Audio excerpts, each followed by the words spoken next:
Berdirinya saya di sini akan menyampaikan susunan acara pada hari ini, yaitu yang pertama menyanyikan lagu Indonesia Raya, yang kedua doa, yang ketiga sambutan dari kepala sekolah, dan yang keempat sambutan atau materi dari CGP Angkatan 11. Marilah kita buka acara pada siang hari ini dengan mengucap lafaz basmalah. Peningkat acara selanjutnya yaitu menyanyikan lagu Indonesia Raya. Hadirin dibawa berdiri.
Hadirin disilahkan duduk kembali. Acara yang selanjutnya yaitu doa. Marilah kita berdoa menurut agama dan kepercayaan masing-masing. Berdoa mulai.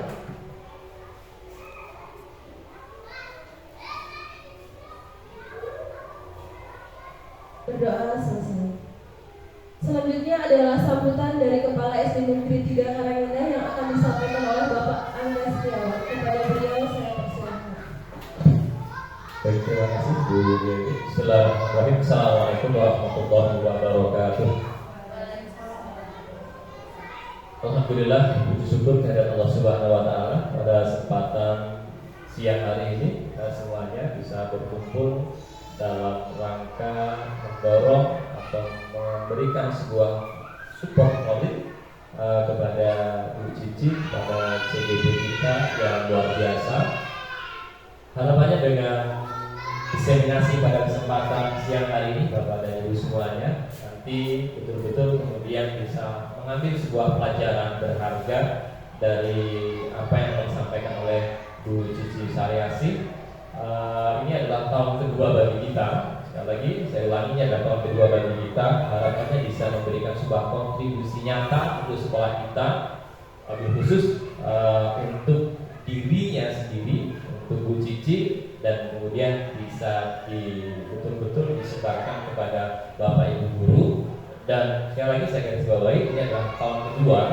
Tahun kedua ini harapannya Bapak dan Ibu betul-betul bisa juga membuka sebuah cakrawala berpikir seluas-luasnya bahwa semua itu ada masanya, semua itu ada waktunya, dan setiap masa, setiap waktu itu pasti akan ada gilirannya kita.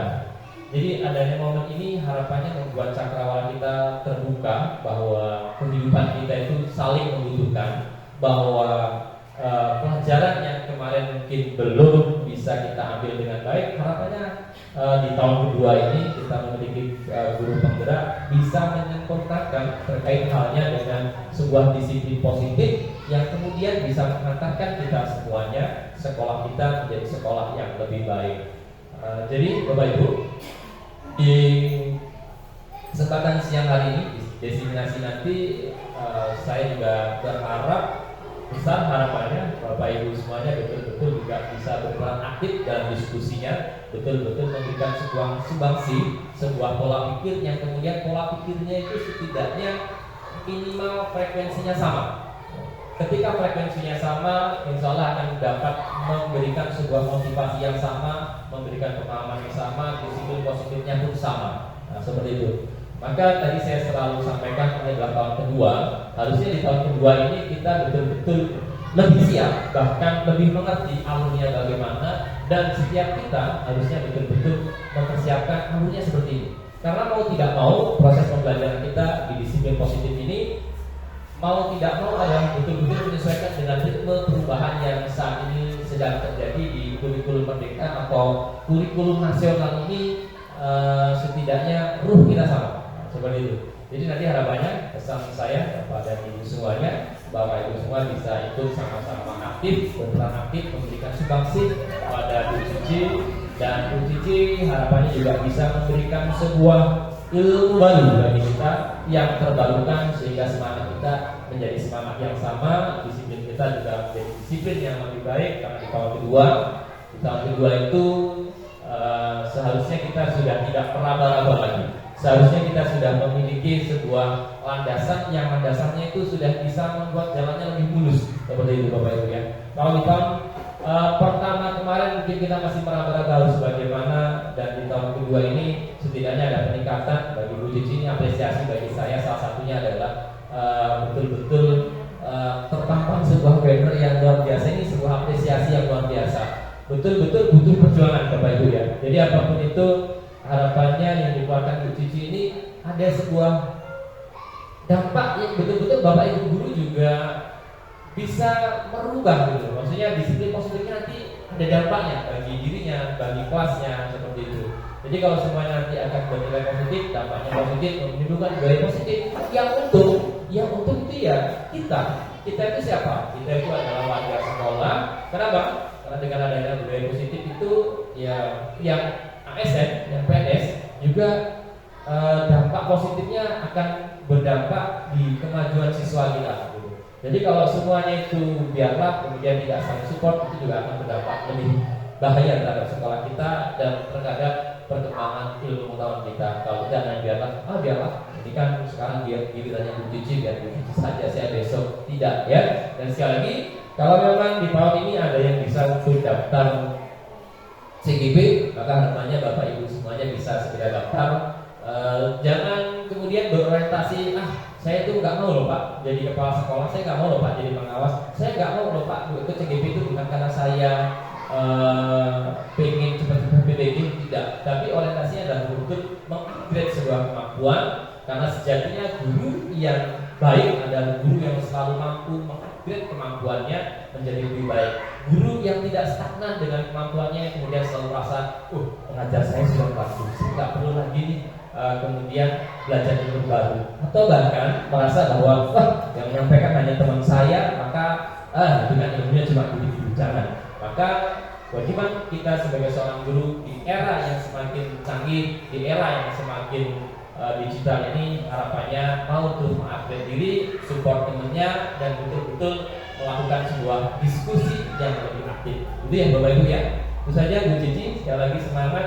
Harapannya bisa memberikan sebuah pencerahan baru kepada kita di tahun kedua ini. Harapannya bisa lebih baik, tidak hanya terpampang sebuah banner yang diseminasi, tapi lebih nanti berefek lebih baik lagi. Kalau mungkin di tahun pertama saya dan Pak Edi tidak bisa memberikan contoh yang lebih baik, setidaknya tahun kedua ini ada betul-betul dampak yang bisa memberikan efek yang lebih baik. Dan yang perlu kita garis bawahi Bapak Ibu, semua yang dilakukan oleh CGP, terutama oleh Bu Cici, ini adalah membutuhkan sebuah biaya, dan saya sudah sampaikan dengan Bu Cici, dan harapannya juga bisa dimaklumi oleh Bapak Ibu.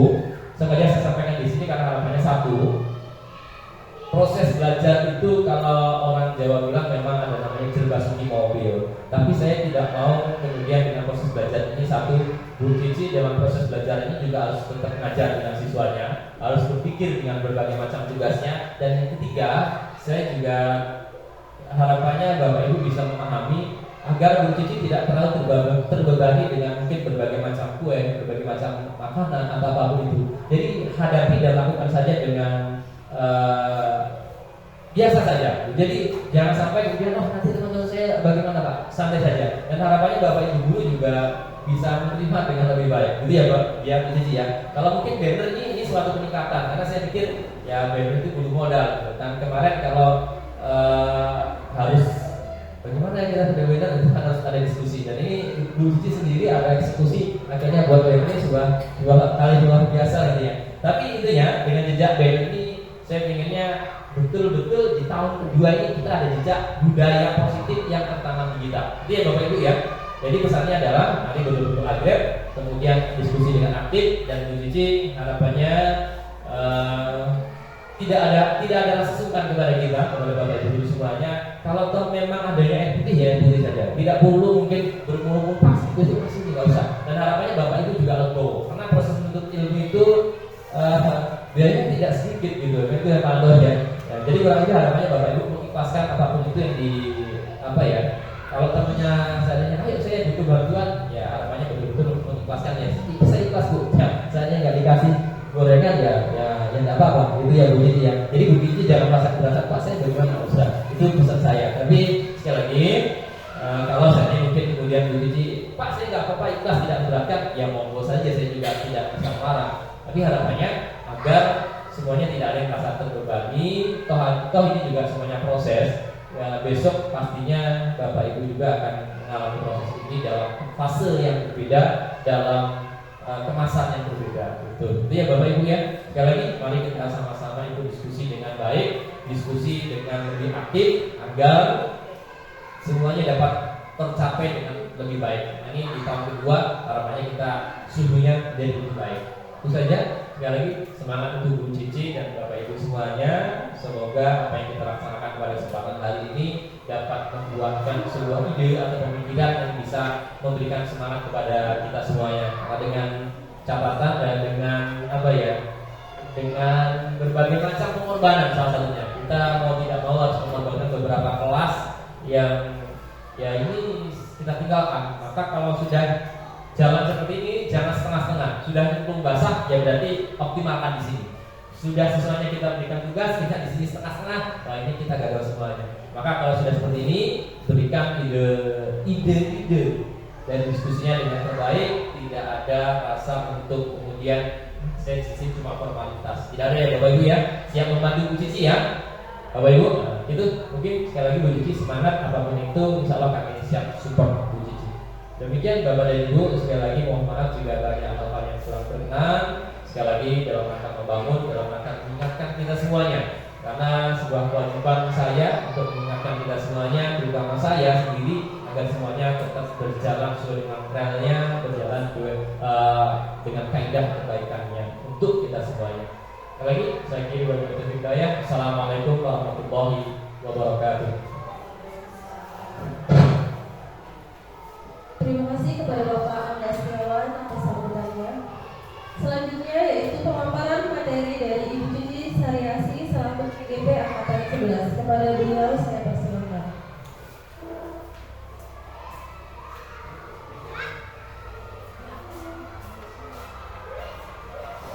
Selamat siang Bapak Ibu semuanya.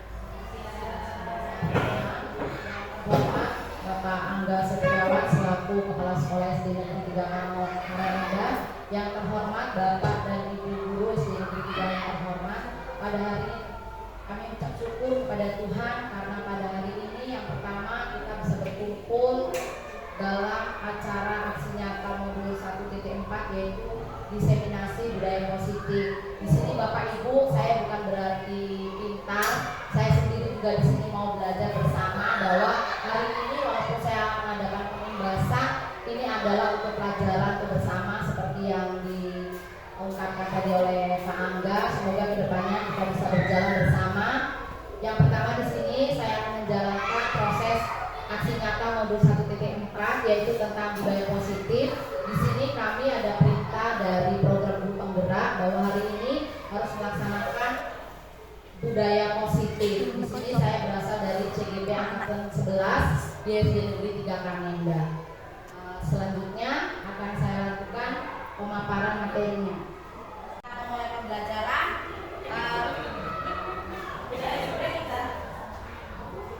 Bapak Ibu, sebelum kita memulai pembelajaran, saya akan melakukan sebuah ice breaking. Bapak Ibu bisa maju ke depan?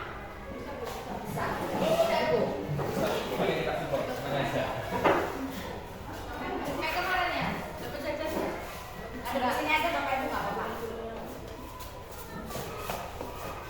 Pasangan berdua ya Bapak Ibu ya. Pasangan ada pada depan. Oh, ada depan. Ada pada depan. Boleh. Pas kan? Oh, pas.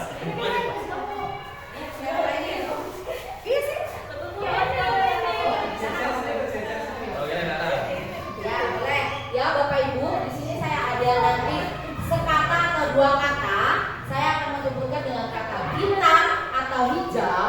Nah, dari hitam atau hijau, nanti tangan Bapak Ibu itu saling berpukulan. Intinya kalau siapa yang hijau, berarti dia harus lawan yang hijau.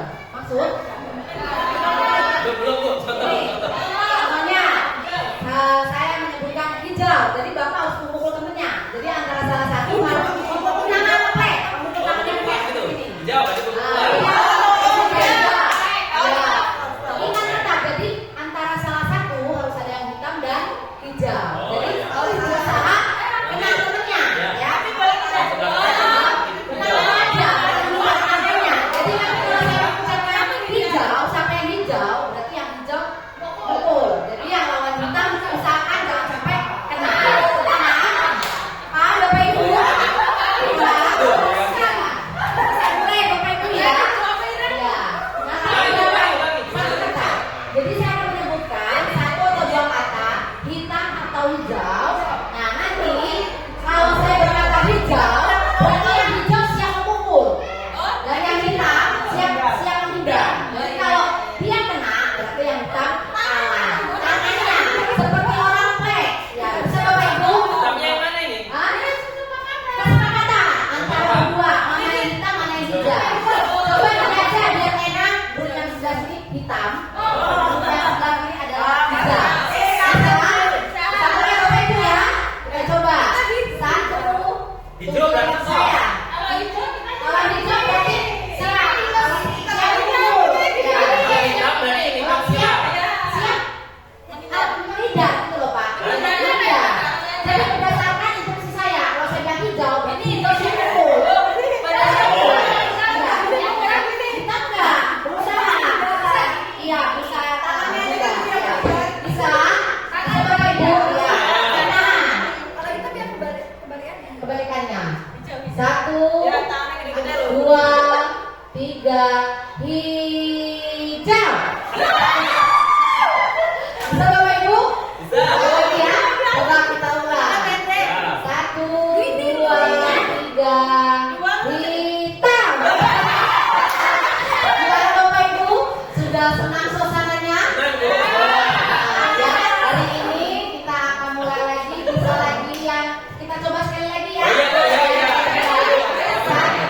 Satu, dua, tiga, hitam. Kita boleh kembali ke lagunya.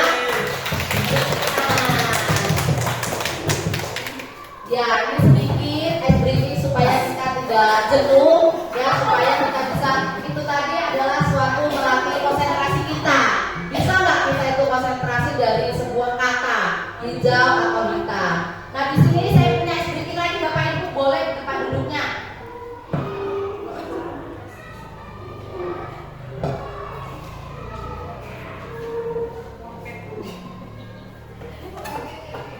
Ya, Bapak Ibu boleh berdiri ke depan, boleh berdiri di tempat duduk tidak apa, sambil berdiri.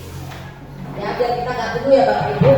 Nah, nanti jika saya mengucapkan pulpen ini ke arah kanan, berarti kalian berlawanan ke kiri. Kalau pulpen ini ke arah depan, berarti kalian harus ke belakang. Paham Bapak Ibu? Paham? Ya, coba kita coba ya. Ya, coba. Jadi kalian fokus dengan apa yang saya pegang. Jadi kalau saya ke depan, perintahnya berarti kalian harus ke belakang. Bisa Bapak Ibu? Bisa. Kita mulai ya. 1, 2, 3. tiga. 1, 2, 3. 1, 2, 3. 1, 2, 3. 1, 2, 3. 1, 2, 3. 1, 2, 3. Sampai ke sini. Iya, itu ya Bapak Ibu ya, ini sedikit supaya kita agak lega, supaya kita adalah bahwa profil ini juga menunjukkan kita harus fokus dan kita tidak tegang. Di sini kita hanya sama-sama untuk belajar. Sampai sini sudah senang Bapak Ibu? Selanjutnya berikutnya yaitu tentang. Nah, Bapak Ibu, di sini saya mempunyai kesepakatan forum diseminasi. Kesepakatan ini kita sepakati bersama. Di sini saya akan sedikit memberi kesepakatan. Yang pertama, menjadi pendengar yang baik. Setuju Bapak Ibu? Iya. Yang kedua adalah menghargai siapapun. Nanti walaupun siapa yang ingin berkata atau berbicara, kita harus tetap saling menghargai antara peserta yang satu dengan peserta yang lain. Yang ketiga adalah meminta izin jika ingin keluar. Boleh minta izin, tidak apa-apa, jangan dipaksa ya Bapak Ibu, nanti kencing di dalam kelas. Yang keempat adalah mengangkat tangan jika ingin bertanya, itu boleh. Jadi kita ada kesepakatan di sini, jika ingin bertanya nanti boleh angkat tangan. Yang kelima, kira-kira Bapak Ibu ada masukan? Boleh untuk kesepakatan kita hari ini? Ada Bapak Ibu? Boleh. Kesepakatan yang kelima bisa mematikan HP atau handphone atau di silent pada saat kegiatan aksi nyata diseminasi budaya positif. Sampai di sini kesepakatan kita paham Bapak Ibu? Ya. Kita sepakat ya kesepakatan forum diseminasi hari ini. Ya. Dan yang di sini adalah kami dari CGP Angkatan 11 kita sudah sampai modul 1.4. Yang pertama, konsep utama modul budaya positif, yaitu yang pertama adalah perubahan paradigma belajar. Yang kedua, disiplin positif. Yang ketiga, motivasi perilaku manusia. Yang keempat, kebutuhan dasar. Yang kelima, posisi kontrol. Yang keenam, keyakinan kelas. Dan yang ketujuh, segitiga restitusi. Di mana Bapak Ibu pembelajaran dengan paradigma baru. Di sini pembelajaran dengan paradigma baru merupakan pembelajaran yang dirancang berdasarkan prinsip pembelajaran diferensiasi, sehingga para peserta didik belajar sesuai dengan kebutuhannya dari tahap perkembangannya untuk mewujudkan profil pelajar Pancasila. Di sini maksudnya anak itu belajar dengan diferensiasi sesuai minat dan bakatnya. Jadi tidak boleh kita paksakan, dan perkembangannya itu untuk mewujudkan profil pelajar Pancasila. Selanjutnya yang kedua, di sini ada apa arti dari disiplin positif. Bapak Ibu kira-kira sudah ada di benak Bapak Ibu disiplin positif? Sudahkah Bapak Ibu mendengar kata-kata disiplin positif? Sudah Bapak Ibu? Iya. Kalau sudah, saya ingin tahu adakah salah satu Bapak Ibu yang ngerti atau tahu paham arti dari disiplin positif? Bisa salah satu yang mau menjawab, tidak apa-apa, apa arti disiplin positif?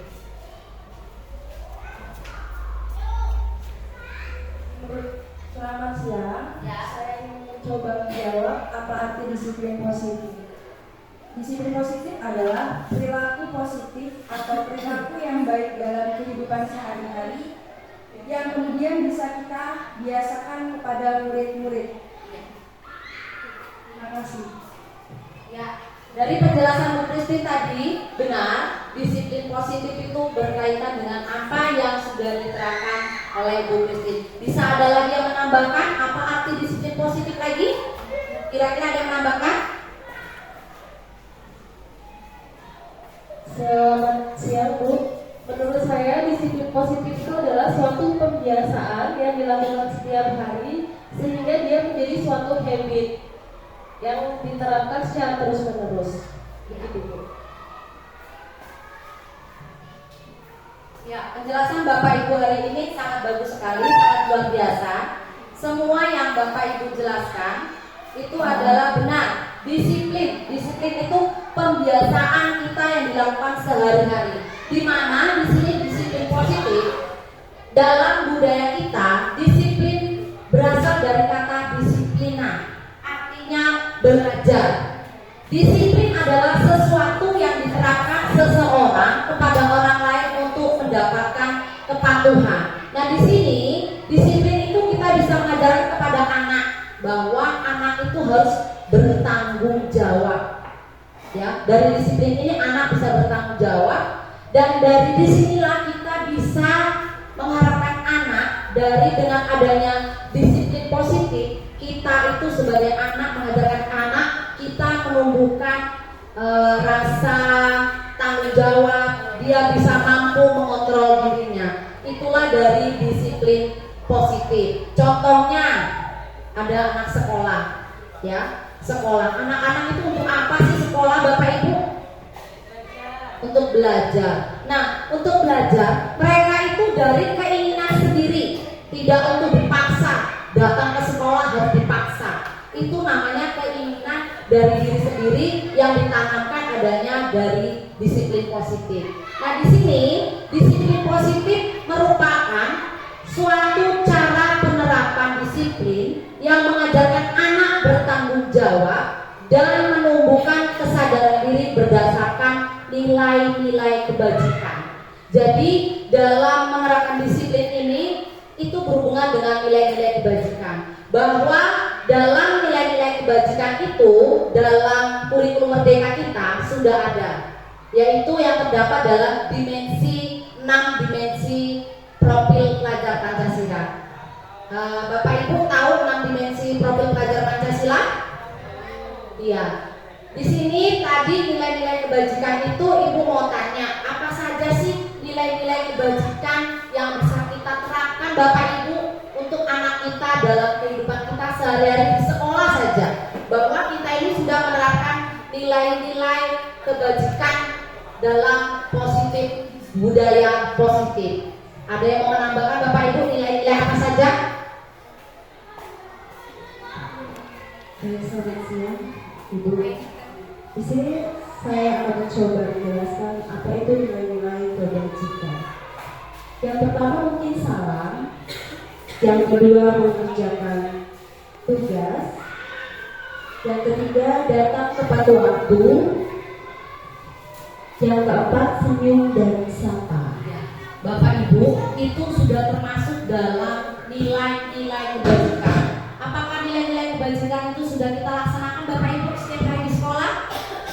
Sudah ya Bapak Ibu. Contohnya pagi di sekolah kita sudah melaksanakan budaya positif, antara lain yaitu dengan pagi kita melaksanakan piket pagi dengan senyum, sapa, dan salam. Contohnya di gerbang setiap pagi jika ada yang piket, anak itu melaksanakan senyum, sapa, dan salam. Itu termasuk sudah budaya positif. Dan yang terakhir adalah datang tepat waktu.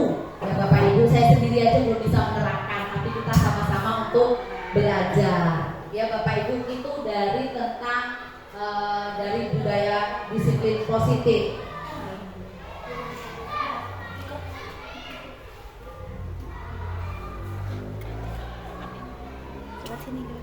Nah, di sini Bapak Ibu, dari disiplin positif itu kita bisa memunculkan kebiasaan-kebiasaan sesuai dengan nilai kebajikan.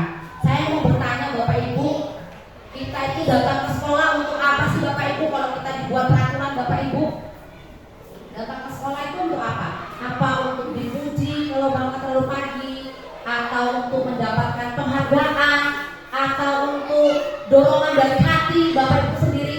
Kalau Bapak Ibu sudah melaksanakan disiplin positif, di sini ada yang bisa menjelaskan tentang budaya positif.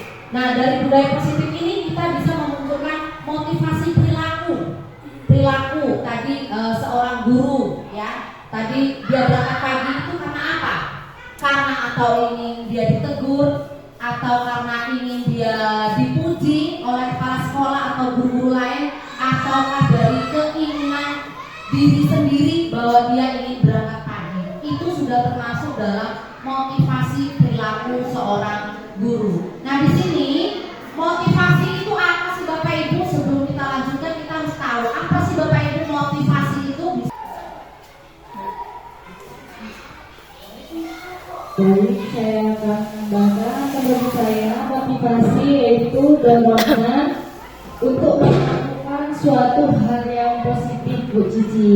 Terima kasih. Bagus sekali penjelasan dari Bu Tati bahwa itu dorongan ya yang muncul dari diri seseorang secara sadar.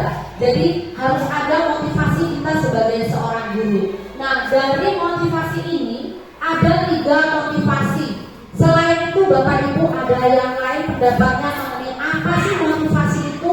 Bisa ditambahkan, ada yang mau menambahkan?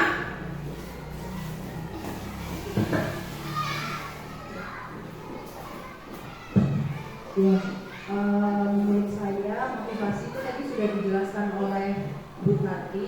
Motivasi itu adalah dorongan untuk hal yang positif.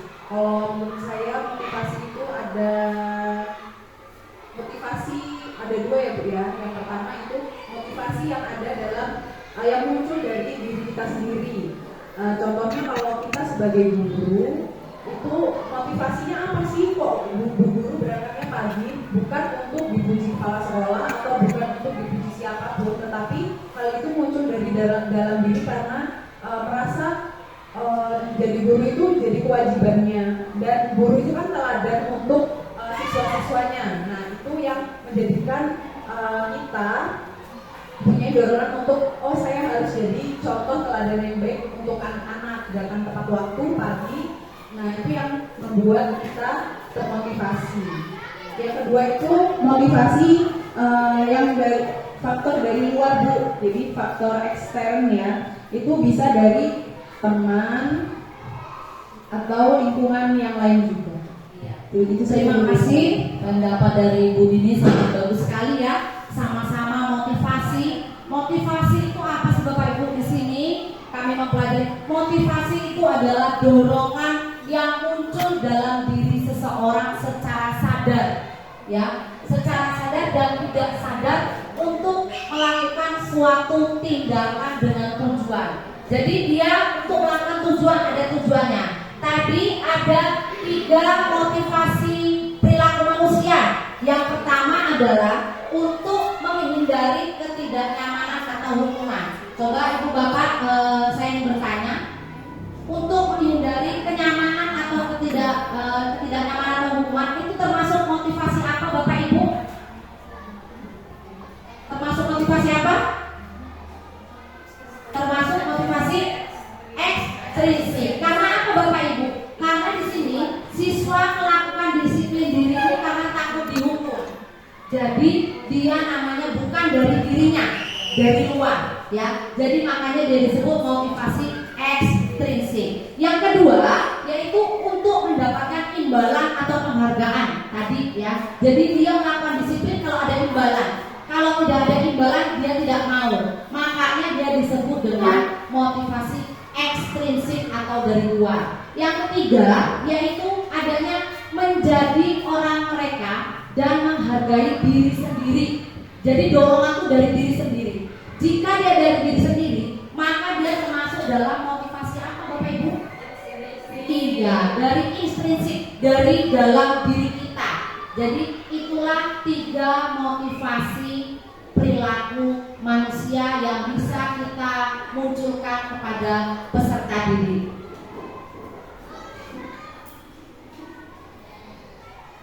Nah, dalam motivasi perilaku peserta didik itu tentunya ada nilai-nilai kebajikan. Tadi yang Ibu sebutkan, nilai-nilai kebajikan itu tadi ada salam, ada sapa, bisa juga selain itu mengerjakan tugas, itu sudah termasuk nilai-nilai kebajikan. Ya, beriman, bertakwa seperti yang kita lakukan setiap pagi, kita melaksanakan sholat duha, itu sudah termasuk dalam nilai-nilai kebajikan yang sudah tertera dalam profil pelajar Pancasila. Seperti yang saya jelaskan tadi, yaitu dalam profil pelajar Pancasila itu ada beriman dan bertakwa kepada Tuhan Yang Maha Esa. Contoh Contohnya kita sudah melaksanakan sholat setiap pagi menurut agama dan kepercayaan masing-masing.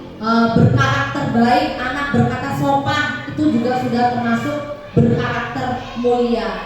Ada lagi profil pelajar Pancasila yaitu berkebinekaan global. Jadi di sini semua beragam, tidak ada perbedaan. Dan yang ketiga adalah gotong royong. Contohnya kalau pagi anak-anak sudah melaksanakan piket, yang tidak piket juga membantu. Itu sudah termasuk dalam dimensi yaitu dimensi gotong royong. Yang keempat adalah mandiri.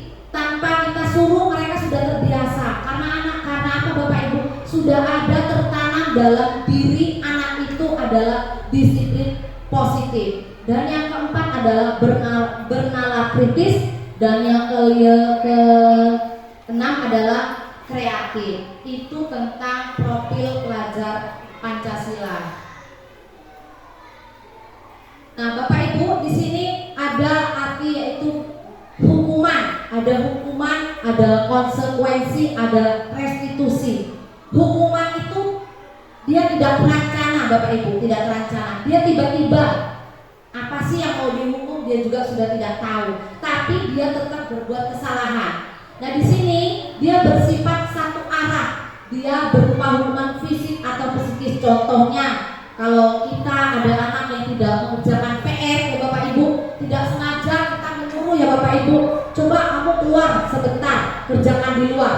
Itu juga sudah termasuk hukuman ya Bapak Ibu. Dan yang kedua adalah konsekuensi. Konsekuensi ini terencana atau disepakati sesuai peraturan murid yang dibuat. Contohnya nanti ada dalam kegiatan keyakinan kelas. Dan yang ketiga adalah restitusi atau proses kolaborasi yang mengajarkan murid untuk mencari solusi sendiri. Mereka tetap bekerja sama, tapi mereka mencari solusi sendiri. Itu dari hukuman. Dan yang contoh yang lain adalah tentang perbedaan di sini adalah kasus. Di sini saya menyediakan kasus siswa sering tidak mengerjakan PR tadi atau tidak mengerjakan tugas ya Bapak Ibu. Di sini ada yang namanya hukuman. Tindakannya apa Bapak Ibu? Biasanya guru itu menghukum siswa dengan keluar kelas selama 10 menit. Gurunya itu marah dan murid itu menjadi takut. Saya sendiri seperti itu Bapak Ibu ya, masih belajar belum bisa menerapkan, tapi tetap sama-sama kita belajar. Yang kedua adalah konsekuensi. Tindakannya apa Bapak Ibu? Guru memberikan konsekuensi untuk mengerjakan PR-nya saat istirahat. Kita perbolehkan dia untuk mengerjakan PR-nya, tapi kita dengan tambah tugas 2 kali lipat, sehingga dia besok bisa menghormati peraturan. Itu namanya konsekuensi. Yang ketiga adalah restitusi. Restitusi itu tindakan. Guru menanyakan keyakinan kelas. Apa sih keyakinan kelasnya? Sudah dilaksanakan belum? Sudah terbuka, sehingga siswa di situ bisa terbuka antara guru dan siswa.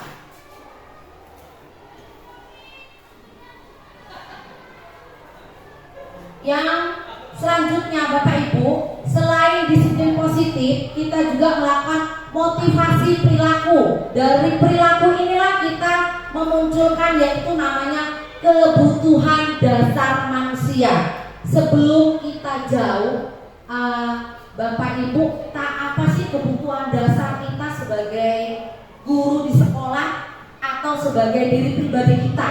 Kebutuhan dasar kita itu apa sih Bapak Ibu? Bisa ada yang menambahkan?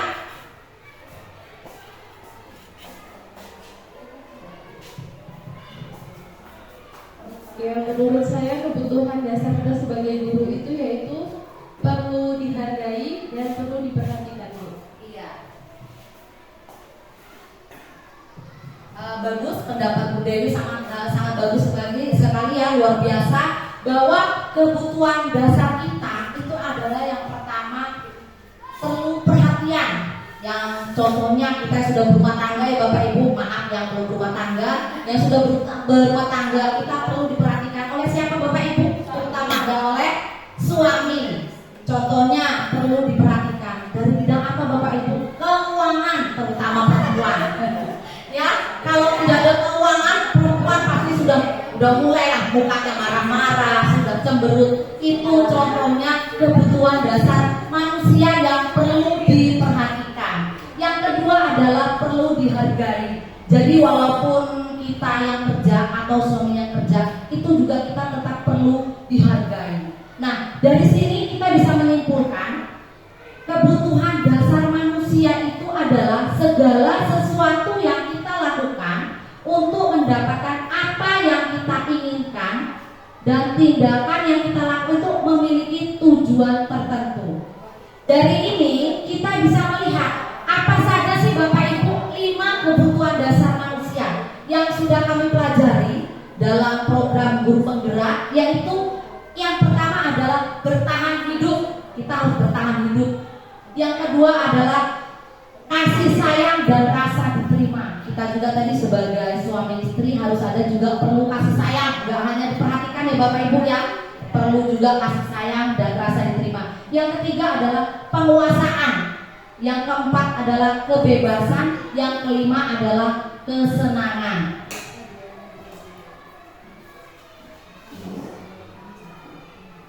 Nah, Bapak Ibu, di sini saya punya kasus yang berhubungan nanti dengan kebutuhan dasar manusia. Di sini ada kasus yang pertama, ada bernama Ibu Wati, guru wali kelas 4 SD, sedang bingung menghadapi ulah salah satu murid di kelasnya yang bernama Tommy. Beberapa anak telah mengeluhkan Tommy yang sering kali meminta bekal makan siang. Dia minta makan siang itu dengan paksa. Jika Anda menghadapi suatu permasalahan seperti Ibu Wati, apa yang Anda lakukan? Atau kita sebagai guru, apa sih yang perlu kita lakukan? Dan mengapa Tommy bisa melakukan hal itu? Coba kira-kira Bapak Ibu, seandainya Bapak Ibu di posisi sebagai Ibu Wati, apa sih yang Ibu Bapak lakukan? Saya boleh bisa kira-kira Bapak Ibu?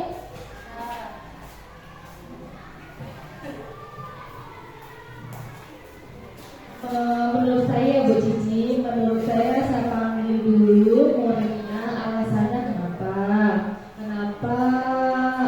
anak tersebut meminta bekal temannya temannya secara paksa.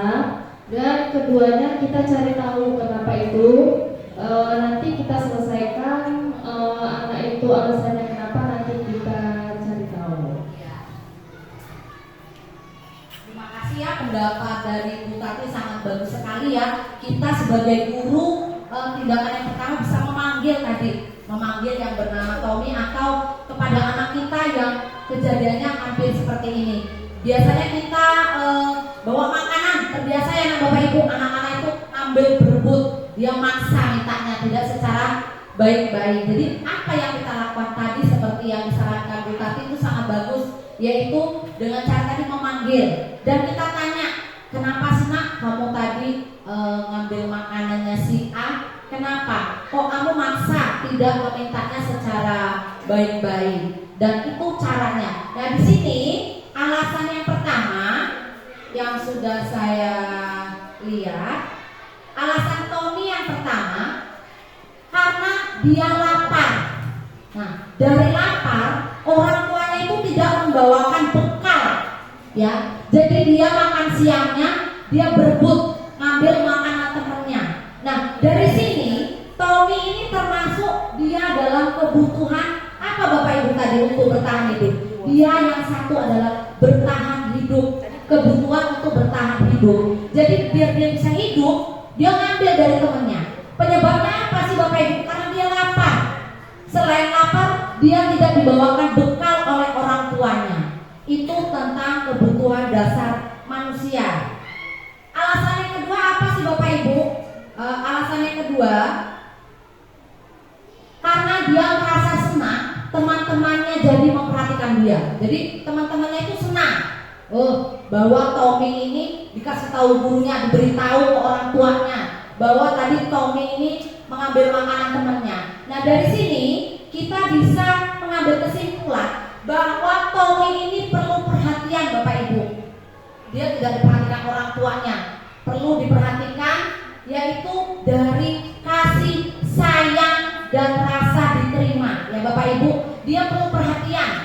Jadi kita juga di sekolah harus memperhatikan anak-anak yang seperti ini. Itu termasuk kasih sayang dan rasa diterima. Yang ketiga, alasan ketiga, karena temannya jadi takut dengan dia dan menuruti keinginannya. Jadi teman-temannya itu membiarkan karena dia takut, jadi dia ada kekuasaan. Dari sini kita sebagai guru kekuasaan, kita bisa memberikan dia tugas Bapak Ibu, atau kita bisa beri jabatan atau dia sebagai ketua kelas, supaya dia itu tidak selalu berkuasa, tapi dia ada tanggung jawab dari disiplin positif tadi. Alasan yang keempat, yaitu dia merasa bosan karena orang tuanya membawa makanannya hanya itu saja, contohnya telur terus setiap hari. Jadi anak itu bosan, akhirnya dia mengambil makanan temannya. Dari sini kita bisa tahu kebutuhan apa sih yang dimiliki Tommy, yaitu adalah kebebasan. Jadi dia bebas, jadi dia mengambil bekal temannya. Yang kelima adalah alasannya adalah karena iseng. Jadi dari iseng itu dia menunjukkan ekspresi teman-temannya jadi kesal. Dari sini kebutuhan apa Bapak Ibu yang bisa kita lihat, yaitu adalah kesenangan. Itu tentang kebutuhan dasar manusia. Yang selanjutnya adalah yang kita bahas adalah 5 posisi kontrol guru. Yang pertama, satu guru itu sebagai penghukum. Penghukum itu gimana sih Bapak Ibu? Tadi tiba-tiba tidak ada perencanaan, kita langsung hukum, tidak ada dialog. Itu namanya guru sebagai penghukum. Yang kedua, guru sebagai pembuat rasa bersalah. Jadi kita bisa mendekati anak dengan cara menasihati. Itu nanti dia lama-lama dia akan terbuka. Dan yang ketiga adalah guru sebagai teman. Jadi kita bisa sebagai teman anak-anak. Contohnya kita bisa mengajak mereka, ayo nak, kenapa sih tadi kamu ngambil makanannya secara paksa? Itu kita sebagai teman. Dan yang keempat adalah guru sebagai pemantau. Kita memantau, nanti lama-lama anak itu bercerita sendiri, kenapa sih tadi dia bisa ambil makanan. Mereka nanti dengan menjawab sendiri juga. Itu namanya pemantau. Yang kelima adalah sebagai guru sebagai manajer. Di sini kita hanya sebagai, tidak jauh beda dengan pemantau. Bedanya kita bahasanya adalah lebih halus. Itu 5 posisi kontrol guru. Nah, di sini ada namanya pendekatan, konsep disiplin pendekatan restitusi. Sebuah cara menanamkan disiplin positif pada murid. Restitusi itu apa Bapak Ibu? Di sini restitusi adalah proses menciptakan kondisi bagi murid untuk memperbaiki kesalahan mereka pada kelompok mereka dengan karakter yang lebih kuat. Dari ciri-ciri ini kita bisa tahu apa sih ciri-ciri restitusi. Ciri-ciri restitusi adalah bukan menebus kesalahan, namun belajar dari kesalahan. Ya, jadi Bapak Ibu walaupun mereka sudah bersalah, kita memberikan waktu mereka untuk menebus kesalahan dengan cara memperbaiki hubungan. Ya, hubungan bukan paksaan. Dari sinilah kita bisa menanamkan disiplin positif pada murid. Nah, Bapak Ibu yang ingin saya tanyakan, dari di antara kelima posisi kontrol guru tersebut, sebaiknya seorang guru menggunakan posisi yang mana Bapak Ibu? Sebagai apa kita Bapak Ibu? Sebagai apa Bapak Ibu? Dari kasus tadi kita bisa nilai, yaitu sebagai manajer. Di sini sebagai manajer, guru dapat berbuat sesuatu bersama murid, mempersilakan murid, bertanggung jawab dan mendukung murid agar dapat menemukan solusinya. Itulah kita sebagai guru, atau posisi kontrol kita adalah sebagai manajer. Nah, di sini kita juga bersama murid mempersilakan murid bertanggung jawab dalam menemukan solusinya. Di sini ada 5 contoh penerapan, yaitu siswa bertengkar dengan temannya. Contohnya yang pertama, dia posisinya sebagai penghukum. Kalian itu kalau bersalah pasti berdiri di dalam kelas ya, minimal biasanya sampai 1 jam, tapi kita biasanya tidak 1 jam. Yang kedua adalah pembuat rasa bersalah. Berulang kali sih ibu itu masih tahu kamu gimana sih itu terus. Yang ketiga adalah sebagai teman. Ayolah Tommy berdamai, ibu bangga dengan kalian seperti ini. Dan yang keempat adalah sebagai pemantau. Tadi ada pelanggar peraturan, jadi kita kasih konsekuensinya. Yang kelima adalah sebagai manajer. Apakah kalian tahu kesalahan kalian? Bagaimana kira-kira kalian akan memperbaiki kesalahan itu?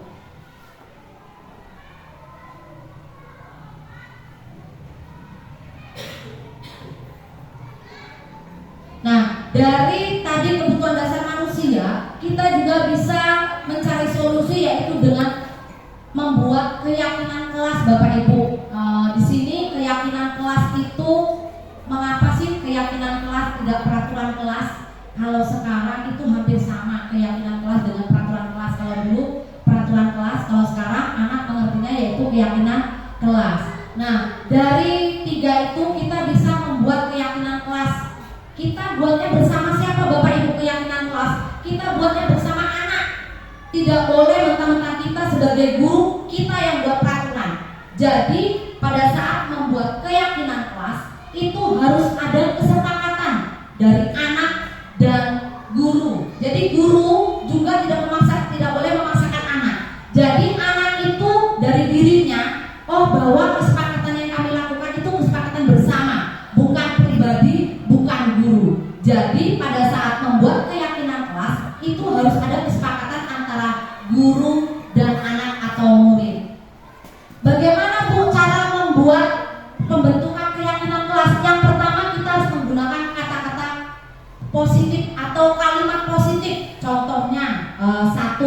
Contohnya biasanya kalau dia dengan kalimat negatif itu dia menggunakan kata-kata jangan, menggunakan kata-kata tidak. Bahwa dalam keyakinan kelas itu kita rubah Bapak Ibu. Bagaimana caranya Bapak Ibu? Kita ganti dengan bahasa yang baik. Contohnya kita cari padanan kata. Contohnya tadi sudah saya jelaskan tentang contohnya jangan membuang sampah sembarangan. Itu tidak boleh ternyata Bapak Ibu. Dalam keyakinan kelas itu yang mudah diingat anak yang dihafal kata-katanya. Jadi kita bikin itu tidak boleh panjang lebar keyakinan kelas. Yang mudah dihafal dan diingat ya Bapak Ibu. Contohnya kalimat positif tadi jangan membuang sampah itu diganti. Contohnya apa Bapak Ibu? Buanglah sampah pada tempatnya. Contohnya lain lagi. Ada lagi yang contohnya jangan memakai makeup ke sekolah. Nah, ada Bapak Ibu yang anak kecil itu sekolah sudah. Nah itu diganti, jangan pakai kata-kata jangan. Diganti dengan apa Bapak Ibu? Kira-kira Bapak Ibu? Apa Bapak Ibu? Iya, berpenampilanlah sederhana. Itu bisa diganti. Nah dengan kata-kata itulah Bapak Ibu kita ganti. Jadi kita itu tidak boleh menggunakan kalimat negatif. Ya Bapak Ibu, itu cara membuat keyakinan kelas. Nah, dalam keyakinan kelas itu bisa kita lakukan Bapak Ibu, kita buat di awal semester. Ya Bapak Ibu, jadi sebelum memulai pelajaran, kita memberikan keyakinan kelas pada anak. Apa sih keyakinan kelas? Apa yang harus disepakati satu kelas? Itu adalah yang terlibat juga boleh kita terlibat semua warga sekolah. Contohnya boleh kerjasama dengan kepala sekolah, kerjasama dengan penjaga sekolah. Itu juga sudah termasuk cara pembentukan keyakinan kelas.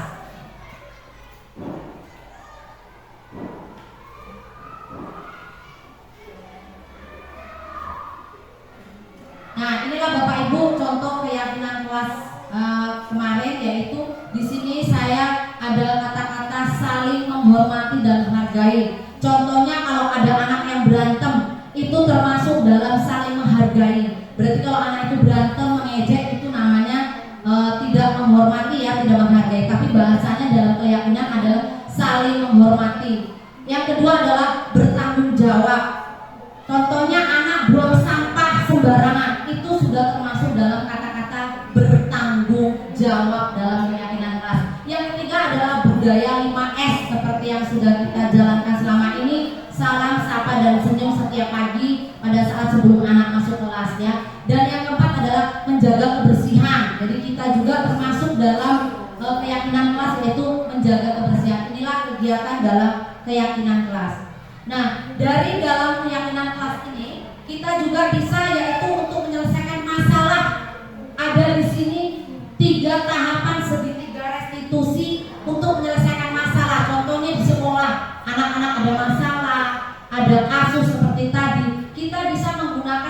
3 tahapan segitiga restitusi. Yang pertama adalah menstabilkan identitas. Nah, di sini kita melakukan yang terbaik, Bapak Ibu. Contohnya ada anak kasus ya.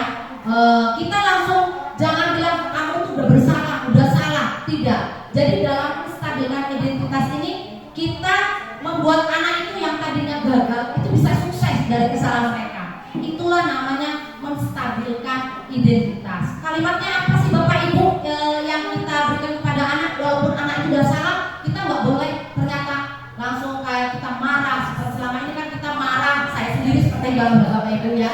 Nah, bahwa di sini ada kalimat bahwa anak-anak manusia itu manusiawi, berbuat kesalahan.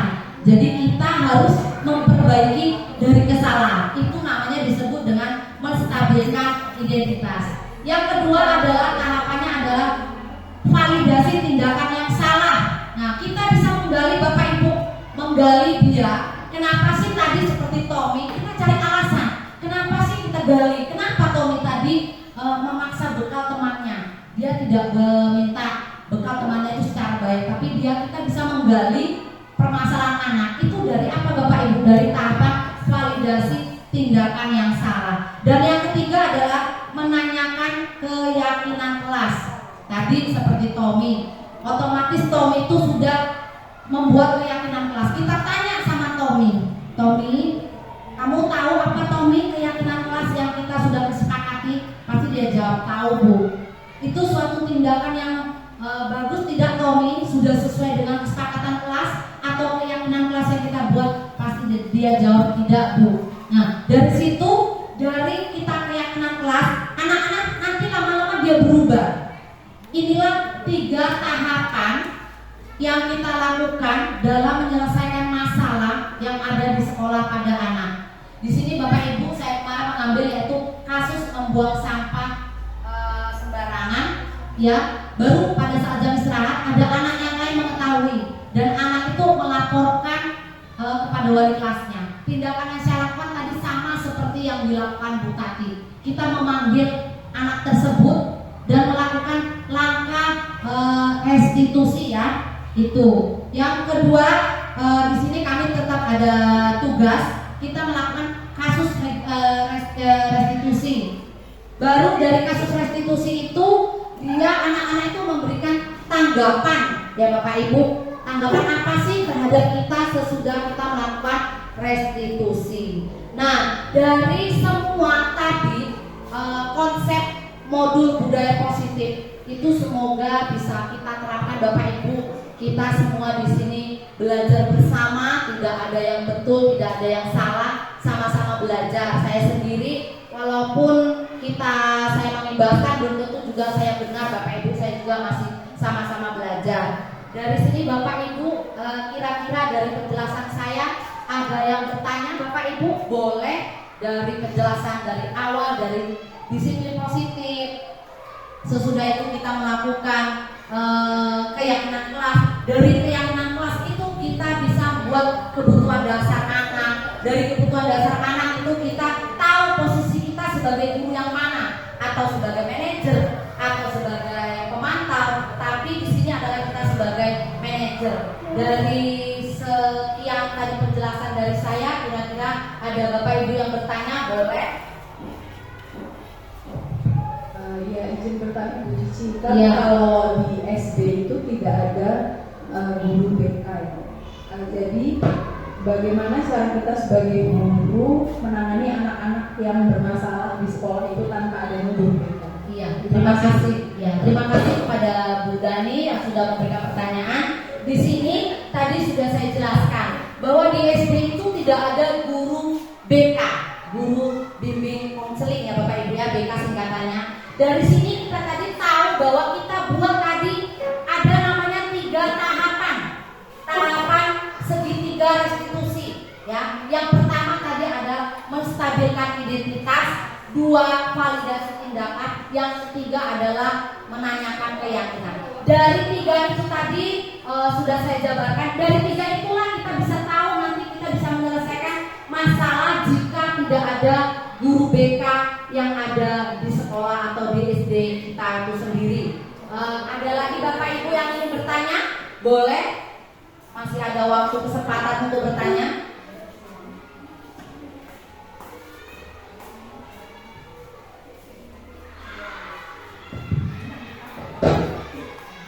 Baik, tadi sudah dijelaskan sama Bu Cici mengenai membuat keyakinan kelas. Nah, saya akan bertanya tentang bagaimana cara agar membuat keyakinan kelas itu bisa terlaksana dengan baik. Ya, tadi Bapak Ibu sudah saya jelaskan ya, bahwa keyakinan kelas itu akan terlaksana jika tadi buat peraturan atau keyakinan kelas. Buat keyakinan kelas itu tadi antara siapa Bapak Ibu? Iya. Jadi kalau yang buat itu buat contohnya guru dan siswa. Jadi yang menjalankan itu bersama-sama atau sendiri Bapak Ibu? Iya. Kalau menjalankannya bersama-sama itu pasti akan terlaksana. Tapi jika saya sendiri sebagai guru yang buat, anak tidak melaksanakan, itu tidak akan terlaksana atau tidak akan terjadi namanya keyakinan kelas. Karena keyakinan kelas itu adalah dari kesepakatan antara guru dan kelas. Makanya dia disebut dengan keyakinan kelas. Paham dari situ yang sudah saya jelaskan? Paham. Ada lagi yang ingin bertanya? Cukup? Cukup, ya. Ya, sampai sini pemaparan saya tentang diseminasi budaya positif. Semoga apa yang saya terangkan hari ini kita sama-sama belajar, bahwa kita semua belajar dari awal hingga akhir belum bisa kita jalankan, tapi untuk kedepannya supaya untuk terbaik kedepannya ada sedikit perubahan seperti yang dibilang Pak Angga tadi. Saya di sini selaku pemapar materi, saya mengucapkan terima kasih banyak kepada Bapak dan Ibu sudah memberikan waktunya, luangnya pada hari ini untuk mendengarkan saya sebagai diseminasi dalam penyebaran budaya positif. Jika ada salah saya, tutur kata saya, perkataan saya mohon maaf. Terima kasih. Terima kasih kepada Ibu Cici atas pemaparan materinya. Selanjutnya